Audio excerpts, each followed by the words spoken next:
রোজ রাতে ঘুমোতে যাওয়ার আগে নারকেল তেল দিয়ে এভাবে ক্রিম বানিয়ে লাগান, আপনাদের ত্বক সফট সাপল গ্লোয়িং হবে, ত্বক থেকে রিঙ্কেল ফাইন লাইন চলে যাবে, ত্বককে ফর্সা উজ্জ্বল বানাবে। এর জন্য এখানে আমাদেরকে প্রথমেই 1 চা চামচ নারকেল তেল নিয়ে নিতে হবে। এখানে আমি এক্সট্রা ভার্জিন কোকোনাট অয়েল নিয়ে নিচ্ছি।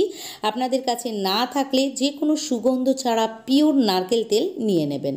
তারপর এর মধ্যে 2 থেকে 3 ফোঁটা লেবুর রস, 1 চা চামচ অ্যালোভেরা জেল ও হাফ চা চামচ কফি পাউডার দিয়ে খুব ভালোভাবে মিশিয়ে নেবেন। তাহলেই আপনারা দারুণ সুন্দর একটা ক্রিম পেয়ে যাবেন, যেটি রোজ রাতে ঘুমোতে যাওয়ার আগে আপনাদের ত্বককে প্রথমে পরিষ্কার করে নেবেন, অর্থাৎ যে কোনো ফেস ওয়াশ বা ক্লিনজারের সাহায্যে ক্লিন করে নেবেন। তারপর এই ক্রিমটিকে লাগিয়ে গোল গোল করে ও নিচের থেকে ওপরের দিকে টেনে টেনে 3 থেকে 4 মিনিট মাসাজ করে নেবেন। তারপর সারা রাত এটিকে ত্বকের মধ্যে লাগিয়ে রেখে দেবেন। তাহলেই দেখবেন আপনাদের ত্বক 7 দিনের মধ্যেই আগের থেকে অনেক বেশি ফর্সা উজ্জ্বল গ্লোয়িং হয়েছে, ত্বক অনেক সফট দেখাচ্ছে ও ত্বকের মধ্যে থাকা রিঙ্কেল ফাইন লাইনগুলো হালকা হতে শুরু করেছে।